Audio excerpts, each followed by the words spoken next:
Hello and welcome to Nuts and Bolts. Fantastic to have you here. Okay, so we're going through some turbulent times, right? There's lots and lots of change. It's a dynamic environment. Things are moving faster than we can say, hey, things are moving. So we have to try and adapt. We have to try and flex to and fro. We have to try and make this work for us. So what do we have to do? So I want to talk to you about working from home, because obviously that's something that's going to come up really quickly if you're not doing it already. And it is an art to it, okay? It's not something that you can just fall into or pretend that it's all okay. Let me tell you about some easy pitfalls to fall into. One of the pitfalls is that you get out of bed and you go straight to the office and you sign in and you start doing your work then. So then what happens is you're still in your pajamas, you haven't had a shower, you haven't had your breakfast, you've missed out on any sort of morning routine, and before you know it, 2 o'clock has come around and you don't feel like you've done much and you feel a bit sluggish. So that's the quickest way for you to lose your mojo and lose your motivation and engagement to keep moving forward. So really, really important to keep to your routine. So put your alarm on normal time. Go for your walk or your run if that's what you normally do. Go and make yourself your coffee. Have a shower. Brush your hair. Do everything that you need to do to make sure that you're set up for success for that morning. Okay? Don't allow yourself to be walking around in your pajamas until 2 o'clock in the afternoon. Believe me, I've done it. It's not a good look. Okay? All right, so that's one thing. Another thing that can happen is you don't take enough breaks from your desk. So what can happen is you're working away, and because there's less disruptions a lot of times when you're working from home, you haven't got people talking to you, haven't got people walking in, you haven't got, face-to-face meetings that you've got to dash off for. What happens is you get lost with what you're doing. So you get stuck in there and you're punching away on the keyboard and doing stuff that you lose all track of time. And before you know it, you've missed lunch.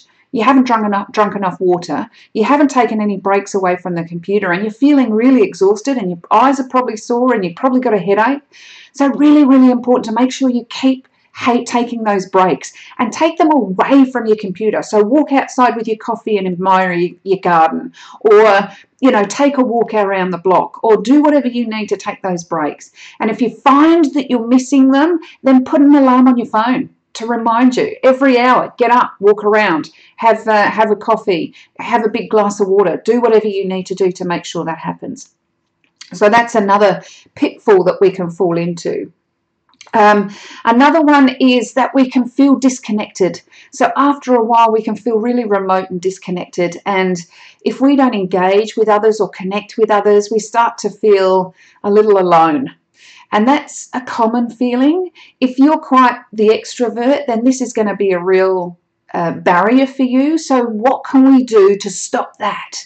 So we need to start thinking, how can we connect with others? There's video platforms. You've got Zoom, you've got Blue Jeans, you've got Google Hangouts. There's all different platforms that you can use. So make sure that you connect with others.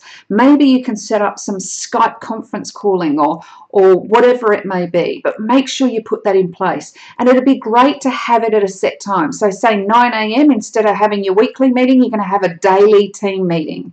And that's going to be at 9 a.m. every morning. And I'll tell you what that will do. That'll be a great thing to do, because if you make it video conferencing, might only go for 15 minutes just to check in. How are you doing? What are you working on today? What barriers you've got? What support do you need? That's all it needs to be. Right? Really, really quick and easy. But it gets people up. It gets people showered. It gets people brushing their hair. It gets people to do all that routine before they get to it, because they know that they've got a conference, a video conference call at 9 a.m. or 9:30 or whatever your start time is. So that would be a really good idea. It allows us to connect with each other. It allows us to see each other, have a bit of conversation, and then it starts that. So people can have a conversation about, oh, yeah, had a really good night last night. We had a great chicken dish. It was a fantastic meal. And someone might text a bit later on and go, oh, give us the recipe for that chicken meal. And people are connecting with each other that way. So we don't get that face-to-face richness, but we get as close as we can to it. So really, really important. And I guess the other thing to watch out for is we tend to not get the nutrition that we want when we're working from home. So we're picking at the fridge and we're eating a bit of leftovers, and we go, we're a bit overwhelmed with the computer, so we go back and stick our head in the fridge again, and all those sorts of things. So we're not eating properly. So really, really important, just as you would when you're going to work, the night before, plan what you're going to have for lunch. Plan what you're going to have for morning and afternoon snacks. So they're all ready for you. And if you have to put an alarm on your phone at 10:30 to go and have your morning tea, then do it. So really, really important to have that prepared previous, so you're not hunting around the fridge and making something that you probably wouldn't want to make normally. And last but not least, the other thing that's really important is you're going to have company at home, perhaps.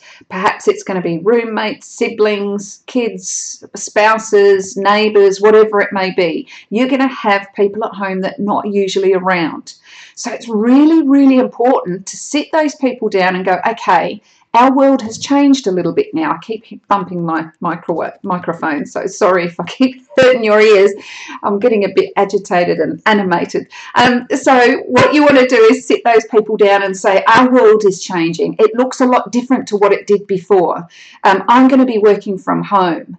These are the things that I need to set me up for success. So I've got myself a space in the spare room, or I'm in the office, or I've put myself a space in the garage. There's certain times of the day where I really need to have quiet because I'm on meetings or video conferencing. So what about I put a sign on the door when I'm in a conference, so that's times when I'm on a video conference or can't talk. I'll take the sign off the door and open it when I'm in other times. Have those conversations. Also ask them, how comfortable are you guys of me being home? Because this is different for you too. So everybody's got to make those adjustments. So make sure you have that conversation up front.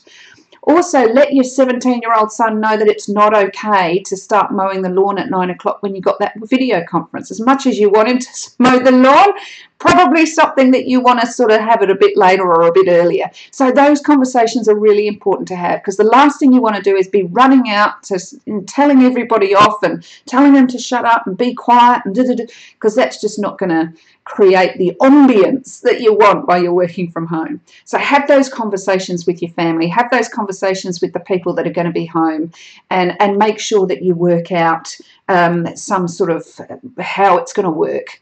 The other thing that you want to do is make sure that you tweak it along the way. So you've put some things in place. There's still a few tweaks to make along the way. But because you had that initial conversation, it's really easy to bring it up in future conversations. So I hope that helped. Really, really important stuff to set you up for success. Don't go down the other route where you're not getting out of bed until late, or you're wearing your jammies until 2 and you're sticking your head in the fridge every 10 minutes and snacking, or not being able to get off the computer and taking regular breaks. All of those things can happen really, really easily. So you need to put things in place so they don't. And make sure, because we don't know how long this is going to be for, right? You don't know how long you're going to be working from home for. So let's set it up for success from the beginning. All right, I hope that helped. Have a brilliant day, have a brilliant weekend, and we will see you next week. All right, bye for now.